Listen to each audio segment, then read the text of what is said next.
साथियों, जल परिवहन के क्षेत्र में भारत का बहुत गौरवमयी इतिहास रहा है। हमारी समृद्ध विरासत रही है। हमारे यहां नौकाओं और जहाजों से जुड़े श्लोकों में बताया गया है, दीर्घिका तरणी ही लोला गत्वरा गामिनी तरीही जंगाला प्लाविनी चैव धारिणी वेगिनी तथा। ये हमारे शास्त्रों में इतना वर्णन है। दीर्घिका तरुणी लोला गत्वरा गामिनी जंगाला प्लाविनी धारिणी वेगिनी। हमारे यहां जहाजों और नौकाओं के अलग अलग आकार और प्रकार होते थे।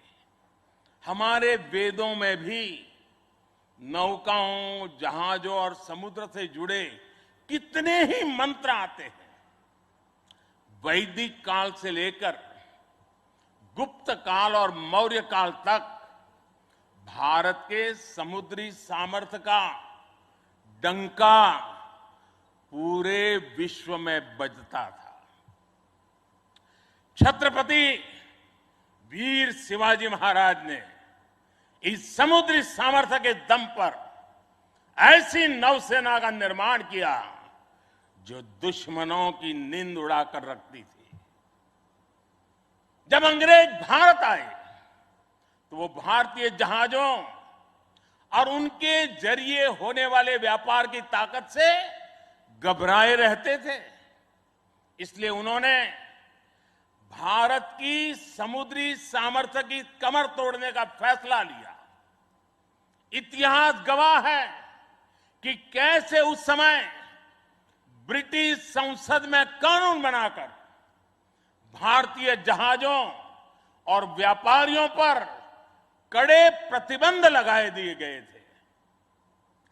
भारत के पास प्रतिभा थी, अनुभव था, लेकिन हमारे लोग इस कुटिलता के लिए मानसिक रूप से तैयार नहीं थे।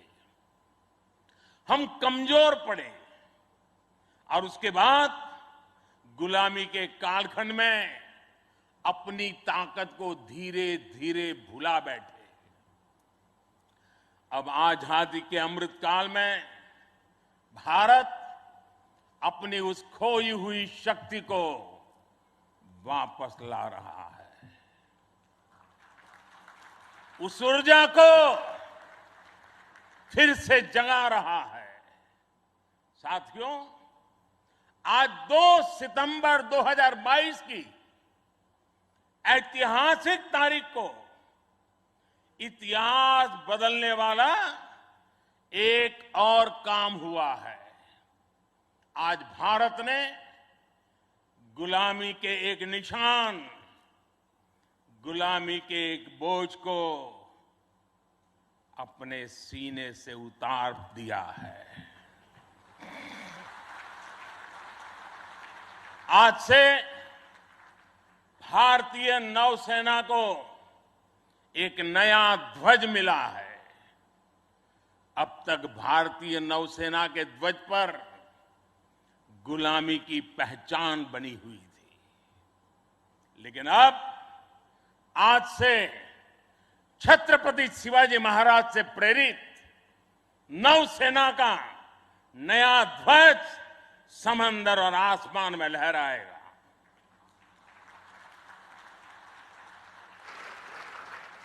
कभी रामधारी सिंह दिनकर जी ने अपनी कविता में लिखा था, नवीन सूर्य की नई प्रभा, नवीन सूर्य की नवीन प्रभा, नमो नमो नमो, नमो स्वतंत्र भारत की ध्वजा, नमो नमो नमो।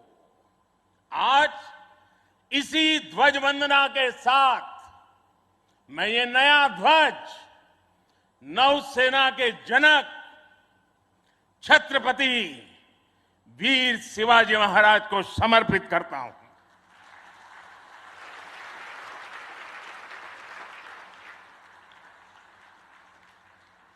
मुझे विश्वास है भारतीयता की भावना से ओतप्रोत ये नया ध्वज भारतीय नौसेना के आत्मबल और आत्मसम्मान को नई ऊर्जा देगा।